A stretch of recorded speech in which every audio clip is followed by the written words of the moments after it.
afternoon, everyone. It is indeed a real pleasure today for me to introduce Professor Andrew Timming. I sometimes get used to Timmings, but it's without the S, right? Without the S, yeah. Yeah. So before we formally start this seminar today, or workshop, I should say, I'd like to formally acknowledge the people of the Waiwurrung and Bunwurrung language groups of the Eastern Kulin Nations, whose unceded lands we conduct the business of the university, and also respectfully acknowledge their ancestors, elders past and present, and future custodians, ancestors across the lands and waters of Australia as well. So, Womanjika, welcome everyone. Andrew, thank you so much for being here. Andrew is, I am very proud and happy to say, is one of us. He is an RMIT head of the department. So he's just recently joined RMIT University, and he's the head of Department of Management, International Business and Entrepreneurship in the School of Management, and is also a professor in Human Resource Management. I particularly, sort of perked up and I went, whoa, what an interesting academic, when I saw one of his publications was Gendered Effects of Body Art on Consumers' Attitudes Towards Visibly Tattooed Frontline Staff. That's pretty interesting stuff, Andrew, to the norm.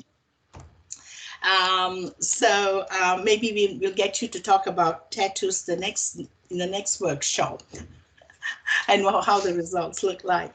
But today, Andrew is going to talk about machine learning and artificial intelligence. He's going to pitch it a little in a sort of a beginner's novice level, but pretty much I think we are all ears here today, Andrew, to want to know more about what machine learning offers for, business processes and decision making. And thank you so much for, for making time at such short notice. But it's definitely will be a valuable workshop for many of us. So with that, welcome, Andrew, and the floor is yours. All right. Thank you so much, Nava. That was a very kind introduction. I'm very pleased to be one of you. As Nava said, I am a professor of human resource management in the School of Management here.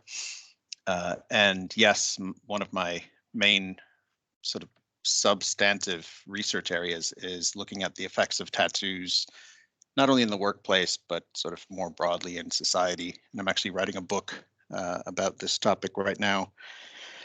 So I would be, more than happy to talk about tattoos. I have a lot to say about the topic. Both my brothers are tattoo artists, so it kind of runs in the family.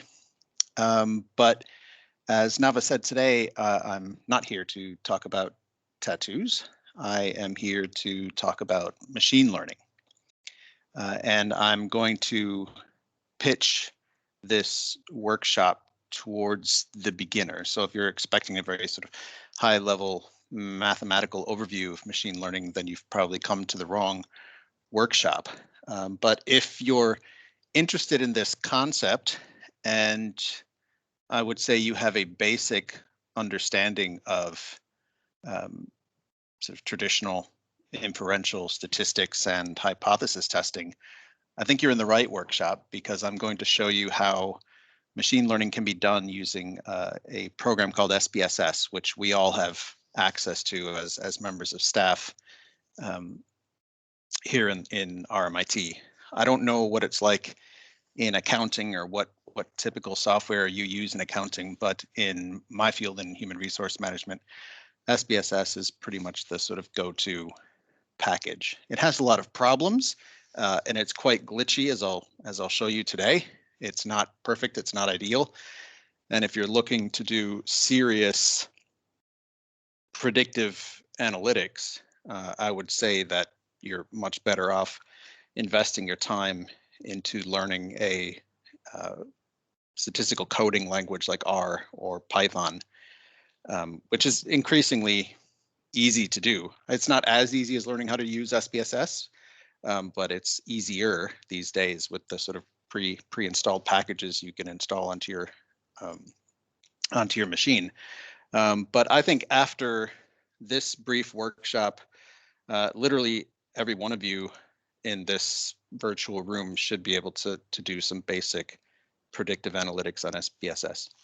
So without further ado, let me find my presentation just for a moment, if you'll allow me, so that I can share my screen.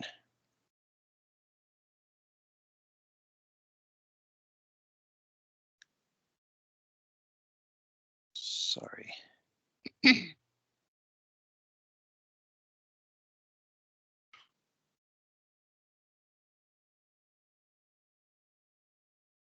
Okay, can everyone see my? Yep, that's good. If you move into slideshow, yeah, great. Nice one. Okay.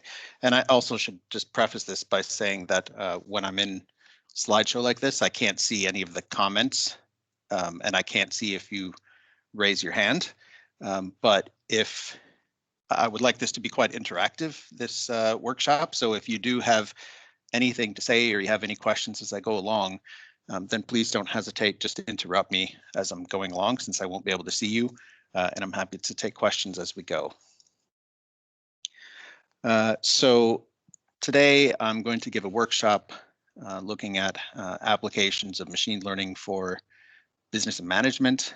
And in particular, there are lots of different variations of machine learning. But in particular, today I'm going to show you how to build what's called a multilayer perceptron using a program called IBM SPSS.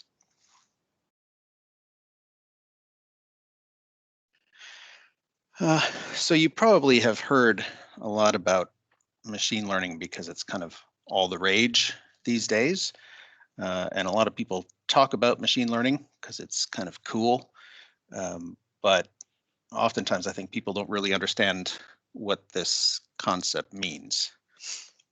So I have a sort of very basic definition at the top. Any use of computers or computer programming to identify patterns in data that can then be used for purposes of predicting various outcomes. So the first thing I would wish to say is that machine learning is not the same as artificial intelligence or artificial neural networks, although of course artificial intelligence is a form of machine learning, but machine learning is actually much more broad. In fact, I mean, technically speaking, if any of you have done multiple regression or logistic regression, technically these are actually forms of machine learning. Oftentimes we use these sort of OLS regression techniques for purposes of explaining relationships between variables, but you can also use them for purposes of predicting outcomes. We don't often do that. It's quite rare that we would use multiple regression or logistic regression to predict outcomes, but it is very much possible to do so. So with machine learning, I think key advantage of this sort of series of techniques is that it's quite good for purposes of classification or prediction of what you could call an interval ratio level outcome. So classification would be if you're trying to predict, say, an either or outcome, a yes/no outcome, or any kind of binary or dichotomous outcome. And you have a series of sort of input variables that you can use to identify patterns that can then classify people into one of these two outcomes, then it's quite good. And that's actually the example that I'll be running through today, the classification example. But you can also use machine learning for purposes of predicting interval ratio level data. So these would be sort of scale level outcomes, like predicting, I don't know, something like house prices. All right, if you have a data set containing a set of variables relating to the housing market here in Melbourne. Things like, I don't know, distance from the CBD, or square footage of a house. You wouldn't use footage. Square meters of a house, or square meters of a particular lot, or any number of variables related to that. You could actually use those input variables to predict the actual sale price of a particular house. So that would be an example of not of a classification prediction, but a prediction of an actual value, an interval ratio value. So as I said before, there are lots of different types of machine learning algorithms at our disposal. And as I said, if any of you've done OLS regression or multiple regression, or even simple regression for that matter, then you've done a type of machine learning. Not a very sophisticated type of machine learning, but it is machine learning nonetheless. So OLS is basically an algorithm that's based on minimizing the error or residuals, looking at how one variable predicts another variable, an independent variable predicts a dependent variable, sometimes whilst controlling for the influence of other variables in an equation. Maximum likelihood is also another method of prediction that's typically used in methods like binary logistic regression, where instead of OLS, ordinary least squared, you're essentially using probabilities or estimates of probabilities to look at relationships between a set of independent variables or input variables and a single output variable. In this case, in logistic regression, your output variable would be binary with only two categories. There are also decision trees, or random forests, that essentially look at different nodes and look at choices at each node. So you can go this way or that way, and the algorithm will basically look at what the most efficient way is through that forest or through those nodes that will produce the best outcome. And lastly, I shouldn't say lastly, because actually there are lots of different types of machine learning that aren't even listed here. So for example, I didn't even include natural language processing, which essentially looks at ways in which you can use text, actual words and sentences, to predict various outcomes. But I think that's quite beyond the scope of this workshop. So I'll say lastly, artificial neural networks, which is the example that I'm going to give in today's workshop. So I'll talk a little bit more about artificial neural networks in the next few slides. So as I mentioned before, you don't want to do any of this work by hand. In fact, it's virtually impossible to do any of this work by hand. I think if I'm not mistaken, the concept of artificial neural networks was first sort of devised or hypothesized, and I think it was the 50s or the 60s, but no one was able to actually do any predictive modeling at that stage because the computing power didn't exist, and it was just virtually impossible to do any of this by hand. So these types of methods, by definition, based on the fact that they are iterative and they involve lots and lots of iterations, sometimes thousands and thousands of iterations of models, you can't do this by hand, especially with big data or large data sets. So it wasn't until just the last couple decades that the torch of artificial neural networks was picked up again, because suddenly now we have the computing power to make these predictions, to run these types of models. I've given a few examples here on the screen of different programs or programming languages that you could use to do this kind of work. The top one is called Python, which is a sort of computer programming language that can be used. It's quite versatile. It's not just for statistical analyses. You can use it to sort of write programs and software and things like that. So if you were to ask me if you were going to invest time in learning a particular language, that one at the top is the one that I would recommend that you learn. It's the most versatile. It's probably the most useful. I would personally say that, I tell my 15-year-old son this, if you become proficient in Python and quite versatile in using that particular language, you probably wouldn't even need a university degree to get a good job because it's extremely highly desired skill. So if you're really into doing the best possible predictive analytics you can conceive of, Python is the way to go. And there's a package called scikit-learn, which you can import into your Python code, which makes predictive analytics a lot easier. But you know, again, this does take, it's not something you can do overnight. It does take an investment in time to learn that language. TensorFlow is another package that was developed by Google specifically for purposes of developing sort of high-level artificial neural networks. So if you're working in, I don't know, the corporate world and corporate finance, for example, and you're developing models that can predict, I don't know, stock prices or something like that, you're much more likely to use something like TensorFlow because it is very sort of advanced level package, so to speak. Probably R, I would say, is among the coding languages, is the most commonly used one in the social sciences where we do our work. It's, I would say, a bit easier to learn than Python and still quite versatile, but quite constrained in the sense that it's mainly used for statistical analyses, whereas if you learn Python, there are a lot of different directions you can take that particular skill.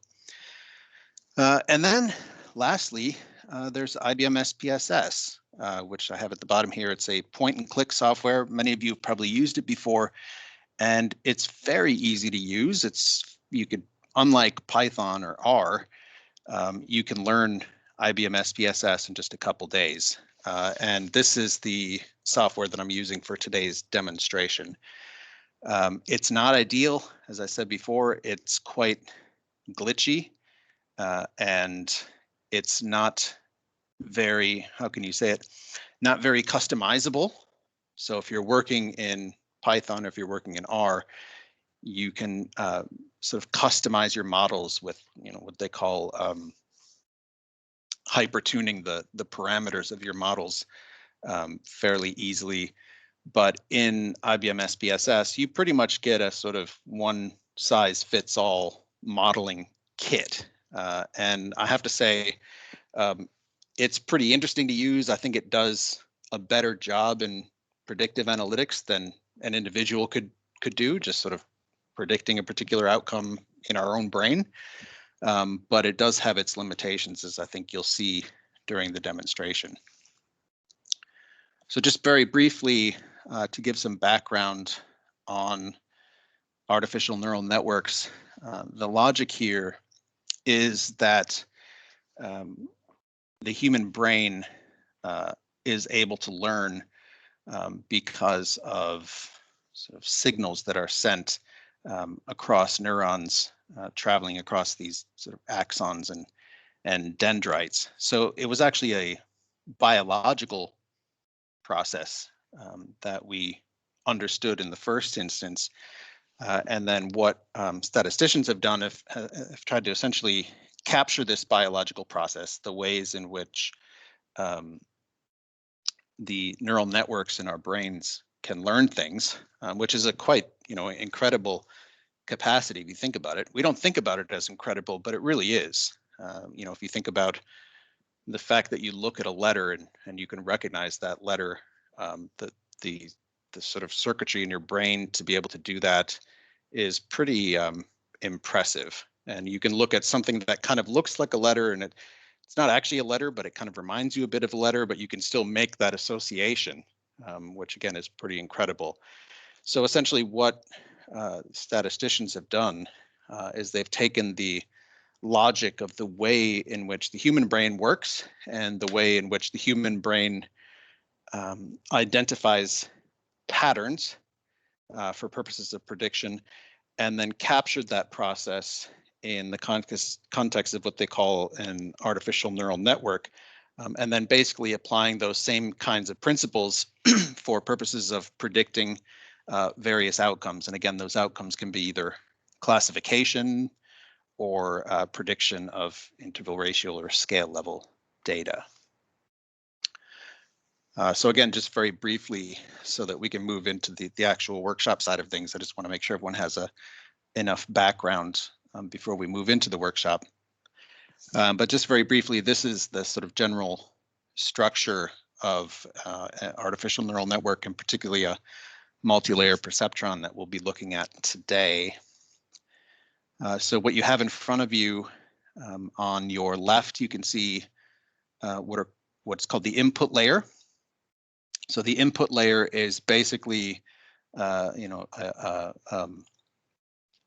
set of what are called input variables or predictor variables, or if you're thinking in terms of multiple regression analysis, this would be what you would call a set of independent variables. So those variables that are assumed to have some kind of effect or impact on a sort of downstream variable. On the right-hand side of this graphic, you can see what is referred to as an output layer. And these are essentially your outcomes, what you are trying to predict based on your input variables. So again, this could be a binary outcome here where the top one is category 1 and the bottom one is category 2. Or it could be a scale level outcome where you're sort of predicting a particular value based on the input layers. And then in the middle, you have what are just referred to as hidden layers. In this particular case, there are two columns of hidden layers. There could be 3, there could be 1.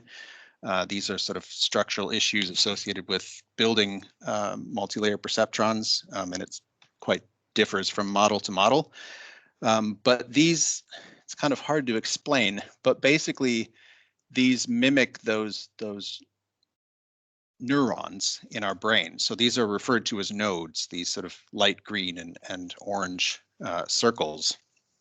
And what you're trying to do, again, this is a very oversimplified description of the process of a multi-layer perceptron, but what you're trying to do is you're looking at how each input variable relates to those different nodes, how those nodes relate to each other, and then how they in turn relate to the output layer, which is the outcome variables. And the way this process works, looking at the big picture, is you'll take each of those lines there, and you will, the program itself will assign a set of random numbers or weights or coefficients to those lines. And based on those random numbers, it will try and predict the outcomes based on your input variables. Usually when you pick a bunch of random numbers, a bunch of random weights, you're not going to get very good predictions. And so then it runs itself through another iteration where it changes the weights on each line. And it changes those in a way that it thinks it's going to predict the outcome better. And if the change actually results in a better prediction, then it keeps sort of tuning those weights iteration after iteration. If it moves in a sort of worse predictive outcome, then it'll tune in the opposite direction. And essentially you could end up with thousands of iterations of the neural networks so that you converge on what the model considers the optimal weights or the optimal coefficients that describe the relationship between your input variables and your output variables and provides the most accurate predictions of whatever outcome you're looking at. So that's the general logic of it. So with that, I will now close my PowerPoint slides, if you'll allow me, and I will open up a data set because, as I said, this is going to be a very applied workshop, and I want to actually show you how to use SPSS in order to make one of these predictions. So if you'll just give me 1 second to close this. Andrew, maybe Yes. I'll take a minute. Yeah, sure. Does anyone have any burning questions so far? You could ask Andrew now. Otherwise, we'll move on to the actual example. But you've got about 25 minutes. Yeah, I'll leave some time for questions at the end. But as I said, if anyone wants to interrupt me during this demonstration, feel more than free to do so. I won't be offended. Great. Thanks, Andrew. Mm-hmm. Okay. So let me share my screen if I can.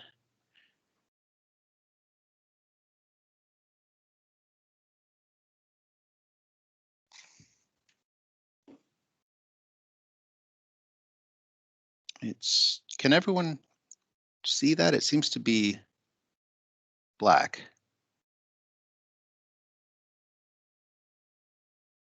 You can see name, type, with decimals, label. Let me try this again. Sorry.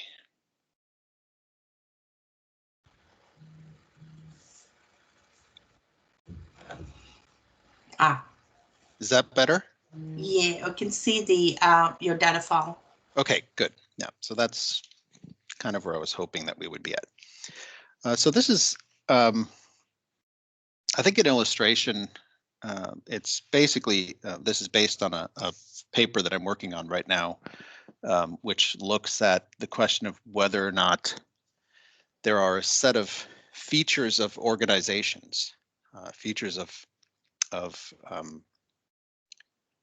companies and sort of nonprofit and public sector organizations that can help us predict whether or not an individual has had suicidal thoughts in the past year.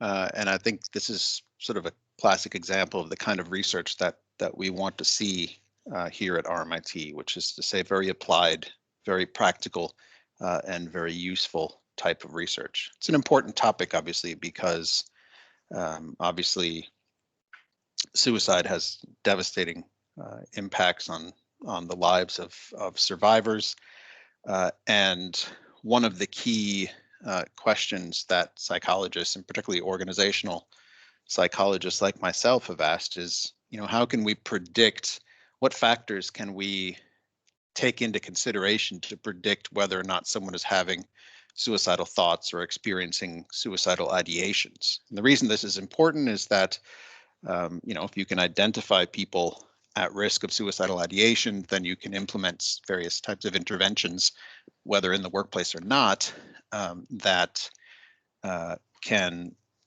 prevent suicidal behaviors. So just very quickly, just to give you a sort of baseline, the key outcome variable that I'm looking at is the top one here. Have you seriously thought about killing yourself in the past year? And the way in which this variable has been measured is 0 equals no, I've not, and 1 equals yes. And then missing values have been coded and labeled as 99. So just to establish a baseline here, it probably makes sense with your primary dependent variable just to look at how it was measured, just to get a basic breakdown. So I produced just some frequencies here. And you can see this is a massive data set. So this is the National Survey on Drug Use and Health in the United States. This is the 2019 iteration of this data set. It's a longitudinal data set, so it has several years of data. And in 2019, bearing in mind this was pre-COVID, there were, let's see, 42,000 valid cases. So 42,000 respondents in America responded to this particular question. And you can see here in terms of the valid percent, About 93% have said, no, I've not thought about killing myself in the last year, but a pretty alarming 7.2% said yes. And I say that's pretty alarming because, again, this is pre-COVID, so you can only imagine what these data would look like looking at the 2020 or 2021 data. And eventually we'll have those data, but right now we're stuck with this particular cross-section. But basically, what I want to draw your attention to here is that there's about a 7.2, about 7 out of 100 people who have seriously thought about killing themselves in the past year. So you could take a random 100 people, and about 7 of those would have thought about suicidal ideation. So if we're thinking about predictive analytics, ideally what we want is a model that predicts better than 7%. Right? Anything above 7%, and we're looking at some kind of improvement on just random chance. Okay. So that's that. And now I'll look just very briefly at some of the potential predictor variables that we could look at. So you can, I'd hope to make this a bit more interactive, but it's quite difficult when we're in an online context. But basically, we have a question here. Have you received any mental health treatment in the past year? You can think to yourself, would that likely play into the probability that one would think about suicide? And you would probably say yes. So that's measured as no or yes. We've got a K10 score. This is an inventory, a psychological inventory of 6 questions. And the higher you score on this, the more sort of distressed you are. So you would assume that that might be potentially related to suicidal ideation. We've got a variable that measures whether or not you live in poverty. We've got an income variable for those who are actually employed. We've got a variable that looks at health. So on a scale of 1 to 4, sort of self-reported health. Education, you could assume, might be potentially related to suicidal ideation. We've got age, gender, and then a whole bunch of other variables, as you can see, whether or not you've been in the armed forces, if you've ever had a drug or alcohol use problem, number of drinks you've had in the past 30 days, religious beliefs are very important to you, ever attended religious services, ever attacked someone with intent to seriously hurt them, ever stolen something, your BMI, your body mass index, whether you've had a sexually transmitted disease,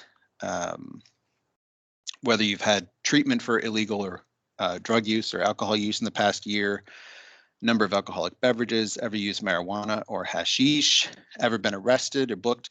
You get a real kick out of doing dangerous things, illicit drug use in the past year, cigarette use in the past year, hours worked, and then there's a series of sort of work-related variables. So I'm not going to go through all of these, but I just want you to think in the back of your head which one of these variables you think might be more likely to predict suicidal ideation and which one of these variables might be less likely to predict suicidal ideation. So how about days missed work for an injury or illness in the past 30 days, or days that you've actually skipped work, right? So just as a first step before I get to the predictive analytics, I just want to show you the idea that statistical significance is not equal to practical significance, right? So let's go into regression. The first thing we're going to do is we're going to run a series of, well, let's just do one multivariate sort of logistic regression analysis. So let's take our dependent variable here. Has you seriously thought of suicide in the past year? And then we can look at whether or not you've had mental illness, your K6 score, whether you live in poverty,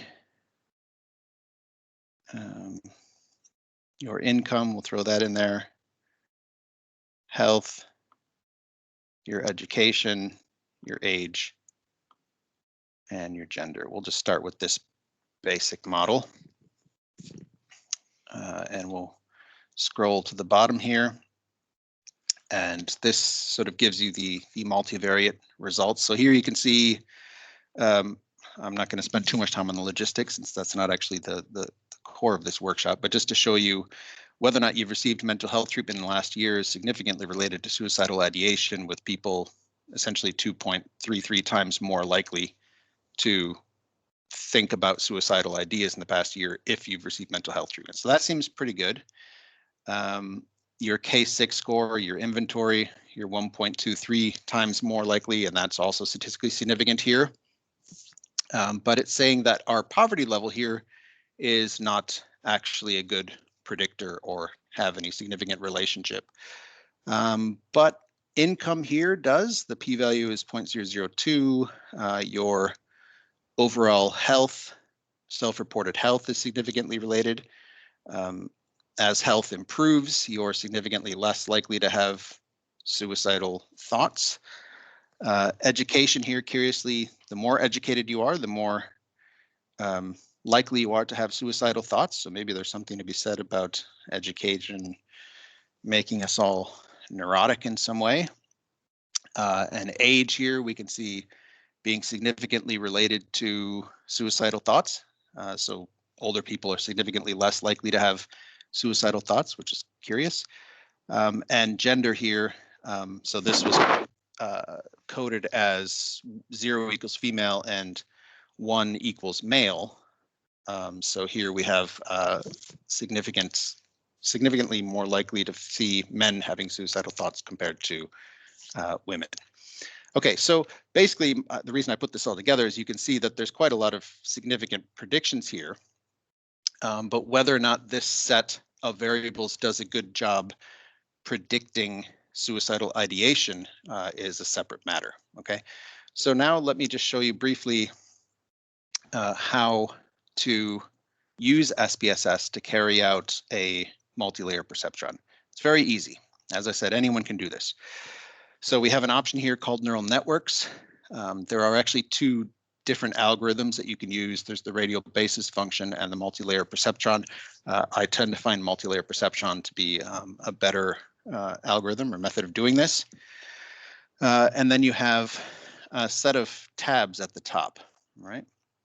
So what we're going to do is we're going to take our dependent variable here.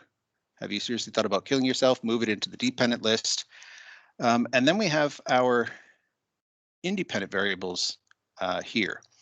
There are different ways, there are different places you can put your independent variables. You can put it into factors if you have a multi-category nominal variable. You can put that directly into the factors, and then each category will become a predictor in itself. But I actually don't have any multi-category nominal variables in this data set. So if you have basically binary variables, like yes, no variables, you can put that directly into covariates. Or if you have ordinal level variables, like strongly agree, disagree, strongly disagree, you can put that into covariates. And if you have scale level variables, covariates. So basically what I'm saying is you can pretty much put all of your predictor variables into this box here called covariates. Andrew, quick question. Yep, sure. The data set that you have, is that like real data or? So I didn't catch that. Is it what data? The data that you have, is it like from a survey or real data, or is it fictitious? No, this is all real. Yep, this is all real. So these are real 42,000 Americans that answered these questions. Wow. So let's take just one variable at a time. How about poverty? All right. So is poverty going to predict suicidal ideation? Our first thought would that it probably should. We would assume that people living in poverty might be more likely to have suicidal thoughts than people not living in poverty. So we're just going to run a very basic, the thing about neural networks is that there's a lot of trial and error. It's a lot of like trying different configurations of variables, different numbers of variables, but usually you're going to start with the series, a few sort of key variables and then see how they work. So if you look into partitions here, this basically shows you how this is going to work. You've got 70% of our, say, 42,000 respondents are going to be used to actually train the data. So we're going to run the neural network. It's going to go through a whole bunch of iterations to develop the best set of synapses, the best set of weights or coefficients that can produce the most efficient predictions possible. And then once we've trained the neural network and we've developed those set of weights, then we're going to take 30% of the sample and use it as the test sample to see how well we actually do on sort of real live non-tested data. If you want, you can have a holdout sample there too. So if you have information about individuals with only your input variables but no outcome, so they haven't actually measured whether or not they've had suicidal thoughts, you could actually include some in the holdout as well. This tab tells you a bit about your data architecture. I would recommend, just if you're a beginner, an automatic architecture. So this is basically saying there's going to be one hidden layer. If you want to have 2 hidden layers, you can go into custom architecture and change that to 2. But let's just stick with 1 hidden layer. And basically this is saying we're going to have between 1 and 50 nodes. The training, there's a lot of technical information here, but you can kind of keep all this as it is. And then for output, there are a series that are default, and I also include typically independent variable importance analysis. If you want, you can actually save predicted values on your spreadsheet. So if you're actually using a holdout sample and you want to actually predict what the outcome will be based on the input variables you have, you can use this. If you want, you can export the synapses onto an Excel file, and this we can pretty much keep the way it is. So let's run our neural network briefly. So here you can see we have 70% of our data, about 29,000 were used to train it, and then we have about 12,000 that were used to test it. So about 30% was used to test it. This is some basic information about our neural network. So the one predictor variable we have here is poverty. Our one output layer is suicidal ideation. Here's an example of what it looks like. So we have poverty here predicting our 2 outcomes. Yes, I've thought about suicide, and no, I've not. Through one hidden layer, we have these bias terms here, which is basically, the bias is basically every other variable other than poverty that impacts on suicidal ideation. And then we have 3 nodes in our hidden layer. Now you can see here the model summary, and on the face of it, it looks like a pretty good model. We only have 7.3% error, but actually that shouldn't be that surprising given the fact that most of them would be classified as no, given the fact that virtually 73% of people don't have suicidal ideation. So this actually isn't a very good outcome. Here is where we can tell how successful we've been. And based on only knowing someone's poverty, we were able to predict 0 people who actually had suicidal thoughts, in the actual data set. So basically what this is saying is that in training, we had observed 2,000 people who had suicidal thoughts, but our model, just based on only knowing poverty, we were able to predict 0 of them. So basically this is saying is that this is a pretty bad model, that by only knowing whether or not someone lives in poverty, we're not able to predict at all whether someone has had suicidal thoughts. Okay, so this is saying not very good. So let's try again. As I said, this is all just a bunch of trial and error. So we go back and we say, okay, let's say poverty is not very good, but how about if we check whether you've had mental health treatment in the last year, your K6 score, which is not a diagnostic criteria, but it meets the sort of, it's not a diagnostic instrument, but it meets the criteria of diagnostic instrument. And how about we do education? So now we're basically saying if we know whether or not someone has had mental health treatment in the past year, if we know their K10 score and we know their education, how well will we be able to predict suicidal ideation? So click OK, runs the model again. You can click through the basic information about the model. Here it's a little more complex. You can see we have 3 input variables plus our bias term. We have 2 nodes in our hidden layer, and then again our 2 outcomes here. Again, this is a bit misleading. So we'll go straight down into classification. And actually, things are looking pretty good here.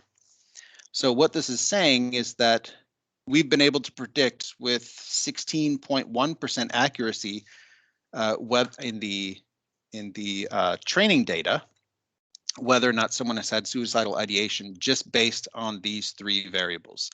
And actually in the testing data, we were even more accurate, or roughly the same level of accuracy. So this is the data that after we trained the model, now we're able to predict 16%. So this is quite huge if you think about it. Just based on knowing these three factors, we're all of a sudden significantly better than just a random 7% of 100 people, 7 out of 100 people we can assume have suicidal ideation. Now we're at 16%. Andrew, there's Yes. a question here. Sure. Could you please say it again about what training and testing mean? Yes. Okay. So I'll start from the beginning here. So what happens is you have your data set, right? Your sample of 42,000 respondents.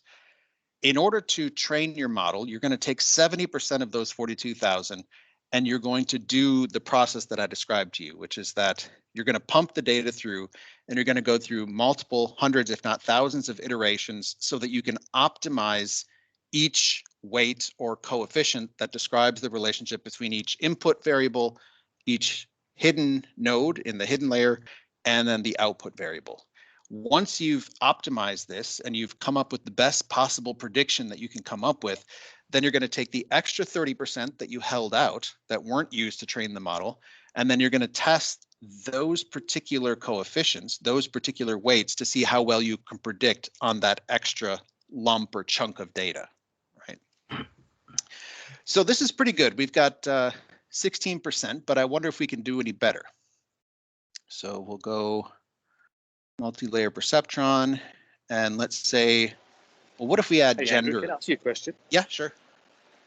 The choice between the 70% for training versus 30% for testing, is Yep. that a, how can I say, is that the optimum balance between training and testing? Like, would you go the other way? Would you go, I'll train on 30% and test on? I think it is. I think it is optimum.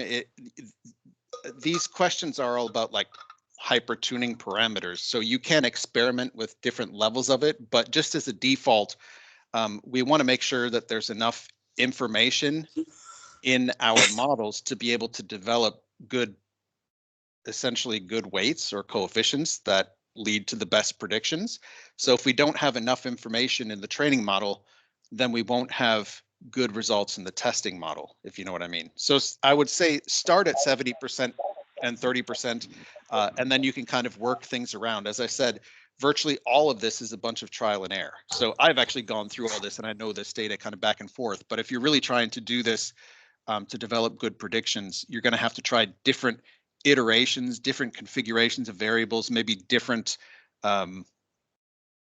divisions between the training and the testing. Maybe you could try with 2 hidden layers versus 1 hidden layer.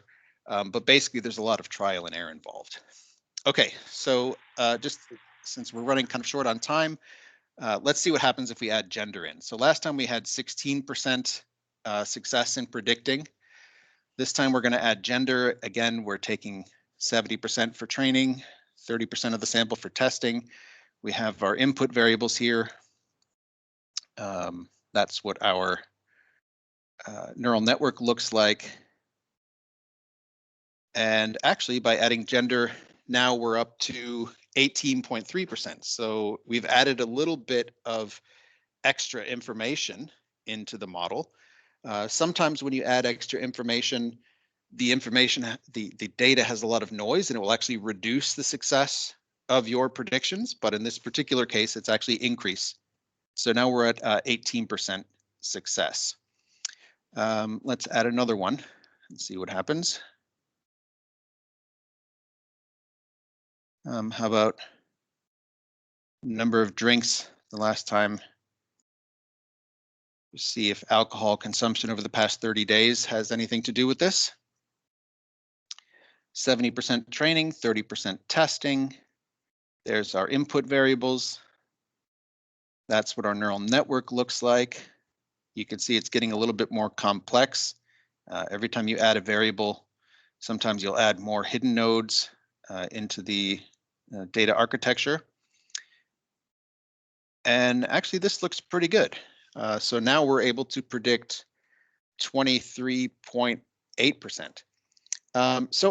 I mean, I think this is just a general overview. I could go on and do different iterations of this, but I just wanted to show you, generally speaking, how this works. And we have about 10 minutes left that I thought it would be important to leave for questions.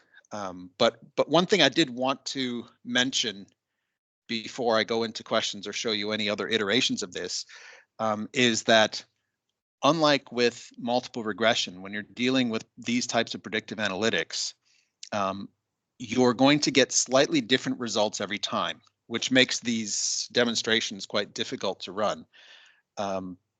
Basically, as I said, the way that this algorithm works is it's going to assign a bunch of random numbers for every weight. So for all of these lines here, say the line between your K6 and then this first node, it's going to assign a random weight, whether that's a positive relationship or a negative relationship. And then it's going to look at how well, based on that architecture, it predicts the outcomes. Then it's going to run it again and again and again, and it's going to keep optimizing each of these lines, the weights or the coefficients that describe these relationships, until it results in the best possible prediction. But because of the sort of random nature of this process, you're not going to get the same exact results every time. And in fact, if I were to run this again, you would probably get a slightly different percentage than the 23.8%. So, I mean, I just wanted to impress on you that I think really the quite awesome nature of these analytics, because what I've just showed you is that if we have an outcome like this, suicidal ideation, and it's so important, and the fact that if we were to randomly guess out of 100 people whether or not they've had suicidal thoughts in the last year, that 7% isn't very good. But if we have a bit of information about these people, their gender, their K6 score, whether they've received mental health treatment in the past year, if we know a little bit of information about these individuals, all of a sudden we can increase the success of our predictions and whether or not they've had these types of thoughts by 23%, or actually even on the testing set, we're at 26%. So I think it's quite amazing.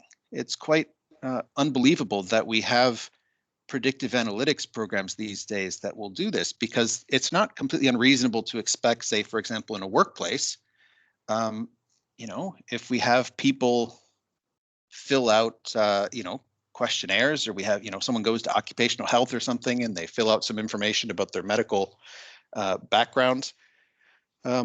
We have now computer programs that can flag to HR, like, look, you know, this person is at risk for suicidal ideation. Therefore, it might make sense to follow up with a referral to the employee assistance program. So it's quite amazing. But yeah, I'll leave it at that. And if there are any questions in the last few minutes, I'm happy to take them. Yeah, quick one, Andrew. The couple of questions, similar ones, can like the artificial neural networks be used as a substitute for techniques such as a structural equation model, or how does it differ from R2 or F value in a typical regression analysis, the success in predicting the outcome? So artificial neural networks do not map well with structural equation modeling, because structural equation modeling uses latent variables as opposed to artificial neural networks, which, as far as I know, maybe there is some way to incorporate latent variables, but as far as I know, you can only use manifest variables. And certainly that's the case with SPSS. You could create composite variables to sort of mimic latent variables in this context. But you can't use latent variables as you would in in sort of analysis of covariant structures. It is similar to, as I said in the beginning, OLS regression or logistic regression. In fact, in many ways, it's better than OLS regression because it copes with, it doesn't have any assumptions about the normality of the distributions. So you don't need to worry about whether or not your variables are normally distributed or not. And it copes well with nonlinear relationships, whereas that is obviously a problem in multiple regression. So in that sense, it's quite versatile. But the key difference is that if you're looking at explaining relationships between X and Y, then OLS is much better, or logistic regression is much better. This doesn't do a good job explaining how each of your input variables relate to your output variable. You can look a little bit at this bottom independent variable importance to give you an idea of the strength of those relationships. So you can see here that by far the strongest predictor in this group is your K6 score, followed by the number of drinks you've had in the last 30 days. No, sorry, followed by, number of drinks, and then whether or not you've received mental health treatment in the last year. But overall, this is much better for purposes of prediction rather than explanation. People often accuse neural networks of being a sort of black box, like it's not entirely clear what happens when you click run. But you get the result you're looking for, but you don't understand how you got there. Whereas if you're using OLS or one of the other more traditional sort of hypothesis testing methods, you have a much better understanding of how you got at the result you got at. So very quickly, R squared F value that we use in regression analysis. Is there a comparable kind of a figure for success in predicting the outcome or the model? Well, I guess the R value in regression, or the R squared, would be the amount of variation in the dependent variable that's explained by the independent variable. There isn't something exactly comparable in the context of multilayer perceptrons, but this percent incorrect is kind of an analog for that, isn't it? So it's like, how well do your input variables actually fit with the output variable? But again, an R squared is something more relevant to like explanatory relationships, whereas this isn't very good at explanation. It's good at prediction, not explanation. Yeah, because in a regression we are looking at the ideal, the straight line, the ideal straight line versus all the errors that go around it, right? I'm really conscious about that. We only have got a couple of minutes, and there's a meeting that Andrew and I have to go to actually together in a few minutes. Andrew, do you please put your questions on this chat if you have questions, and perhaps Andrew, we could come back to it and answer it, how you can go back into chat and answer. But there is one that's, if you want to take a quick one, is, I think, Martin, you asked, what data set size do you need minimum? There is no real minimum. I mean, obviously they're the same kind of like problems you face in, well, for example, structural equation modeling, where there's like the degrees of freedom. You need a certain number of cases relative to the number of variables you include. But I've seen this done with, I don't know, 200 cases. So you don't need a huge, massive data set. You can even do examples with, like, I did an example for one of my classes with maybe about 50 cases, and it still works. So if you have 50 cases, you won't have a lot of variables in it, but you can still get some predictions from it. If you guys like to know more about it, or you want to learn more, just put that also in the chat box, and maybe I could entice Andrew to come back and enlighten us further on how this works, some other methodology. Andrew, my quick one is the one that you use, SPSS. I mean, I learned everything on SPSS. How common is it among researchers at university using SPSS, or do they go for Python or some other program?